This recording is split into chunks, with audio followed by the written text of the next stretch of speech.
السلام علیکم ورحمۃ اللہ وبرکاتہ۔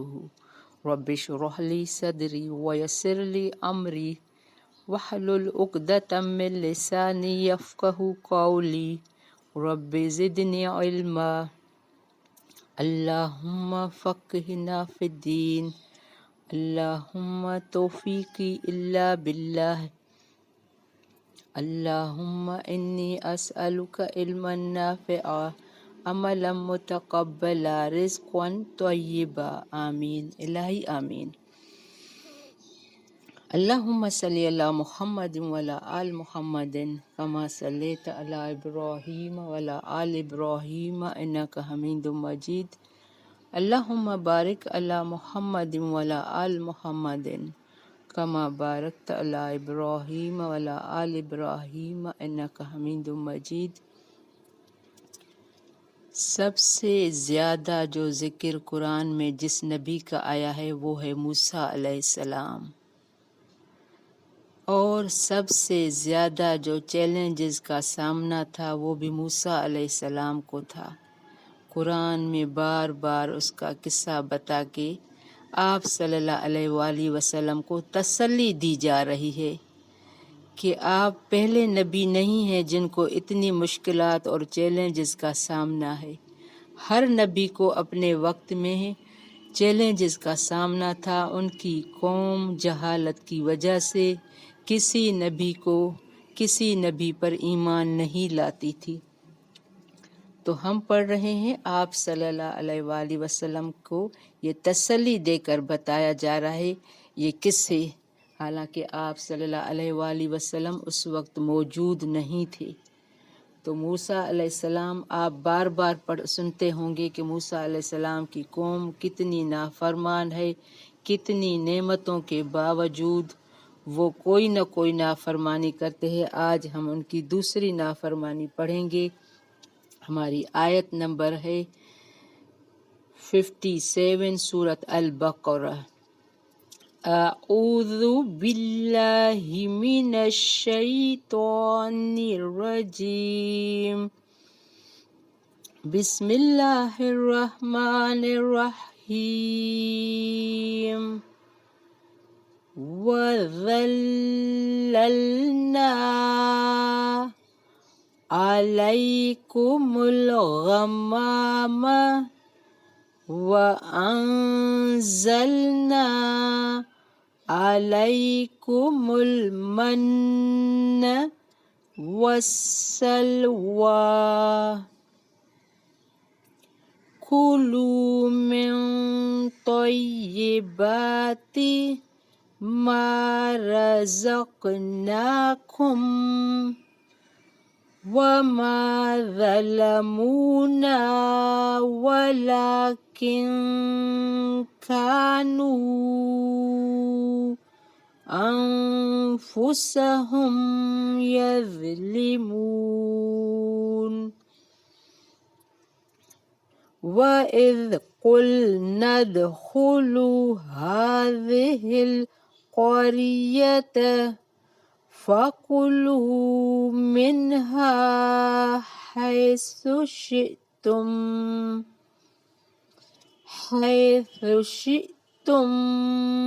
رَغَدًا وَادْخُلُوا الْبَابَ سُجَّدًا وَقُولُوا حِطَّةٌ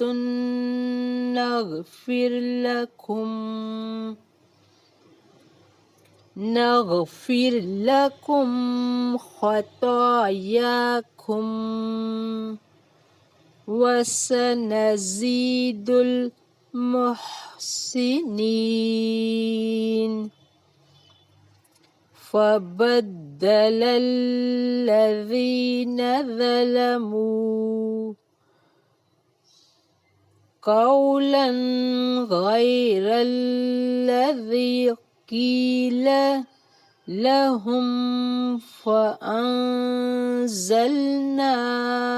على الذين ظلموا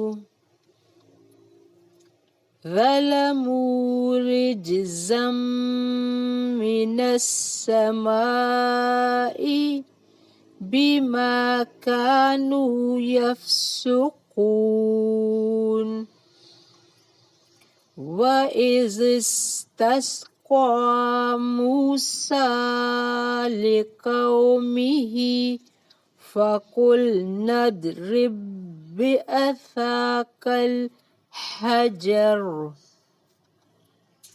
فانفجرت منه اثنتا عشرة عينا قد علم كل أناس مشربهم كلوا واشربوا من رزق الله ولا تأثوا في الأرض مفسدین۔ بارک اللہ فی۔ ہم یہاں 6060 آیت پر اسٹاپ کر رہے ہیں۔ ہم نے اسٹارٹ کیا تھا وَظَلَّلْنَا عَلَيْكُمُ الْغَمَامَ آیت نمبر 57 سے، ہم نے تم پر بادل کا سایہ کیا، علیکم الغمام، وَأَنزَلْنَا عَلَيْكُمُ الْمَنَّ وَالسَّلْوَىٰ، اور تم پر من اور سلوہ اتارا، اور کہہ دیا کلو من طیبات ما رزقناہم، اور کہہ دیا کہ کھاؤ ہماری دی ہوئی پاکیزہ چیزیں کھاؤ، وما ظلمونا، اور انہوں نے ہم پر ظلم نہیں کیا، ولیکن کانوا انفسہم یظلمون، البتہ وہ خود اپنی جانوں پر ظلم کرتے تھے۔ اکثر مفسرین کے نزدیک یہ مصر اور شام کے درمیان میدان طیہ کا واقعہ ہے، جب انہوں نے بحکم الہی عمالقہ کی بستی میں داخل ہونے سے انکار کر دیا، بطور سزا بنو اسرائیل 40 سال تک طیہ کے میدان میں پڑے رہے۔ پھر جب ان سے پہلے صحرائے سینا میں اترنے کے بعد سب سے پہلے انہیں پانی اور کھانے کا مسئلہ پیش آیا، تو اللہ نے کہا کہ تم اب ان پر یہ من اور سلوہ اتارا جا رہا ہے۔ تو من باز کے نزدیک یہ تیتر کی طرح پرندے تھے جو وہ کاٹ کے کھاتے تھے، اور سلوہ، من اور سلوہ یہ ایک میٹھی بنی بنائی ان کو غذا ملتی تھی تاکہ ان کو کوئی مشکل پیش نہ آئے۔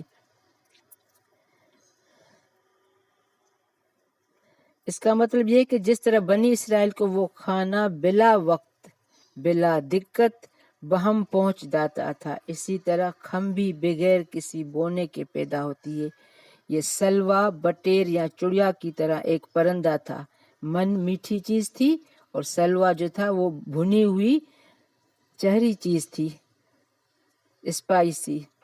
تو یہ بنا بنایا ملتا تھا، لیکن انہوں نے اس پر بھی رضامندی نہیں کی کہ ہمیں بہت ساری اور مختلف چیزیں کھائیں۔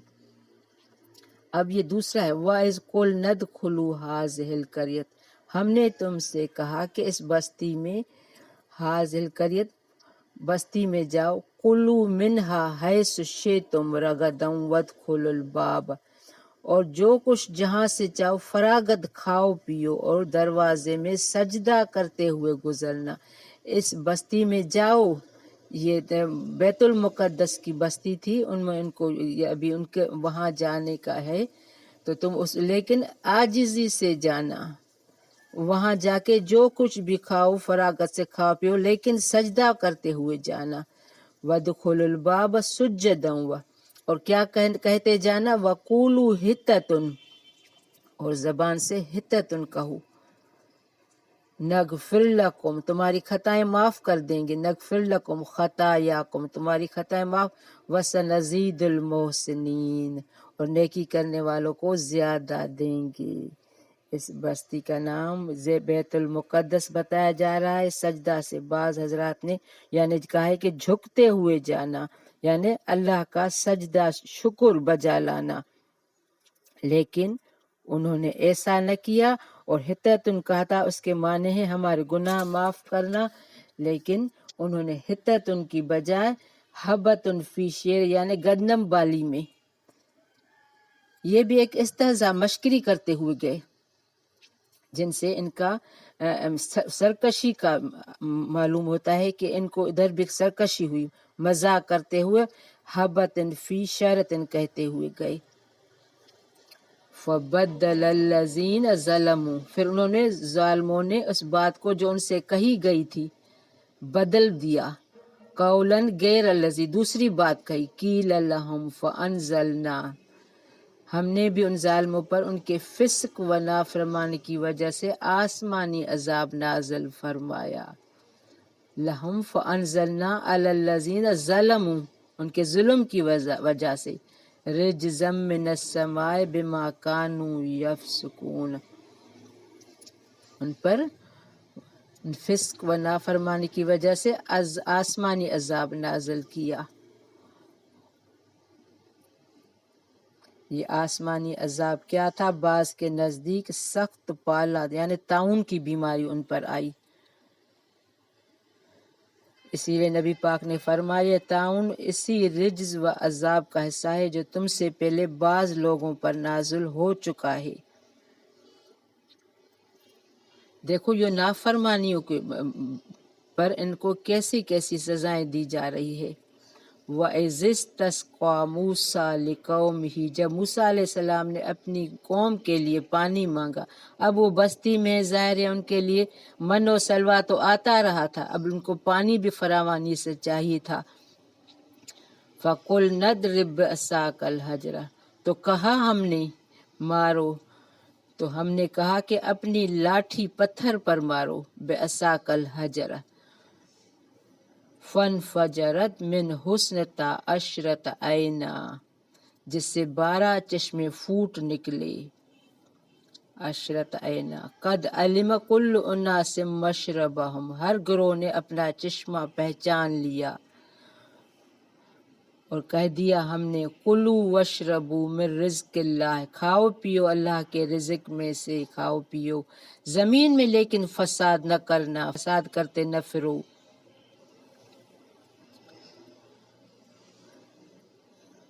یہ واقعہ بعض کے نزدیک تیا اور بعض کے نزدیک صحرا سینا کا ہے، وہاں پانی کی طلب ہوئی تو اللہ تعالیٰ نے حضرت موسیٰ سے کہا کہ اپنی لاٹھی پتھر پر مار، چنانچہ پتھر سے 12 چشمے جاری ہو گئے، قبیلے بھی 12 تھے، ہر قبیلے نے اپنے اپنے چشمے سے سیراب ہوتا تھا، اور یہ بھی ایک معجزہ تھا جو موسیٰ علیہ السلام کے ذریعے سے وارد ہوا تھا۔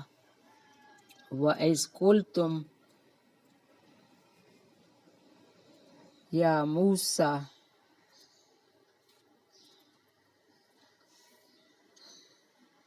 بارک اللہ فی، ربنا تقبل منا انک انت السمیع العلیم وتب علینا انک انت التواب الرحیم، سبحانک اللہم وبحمدک اشہد ان لا الہ الا انت استغفرک واتوب الیک۔ السلام علیکم ورحمۃ اللہ وبرکاتہ۔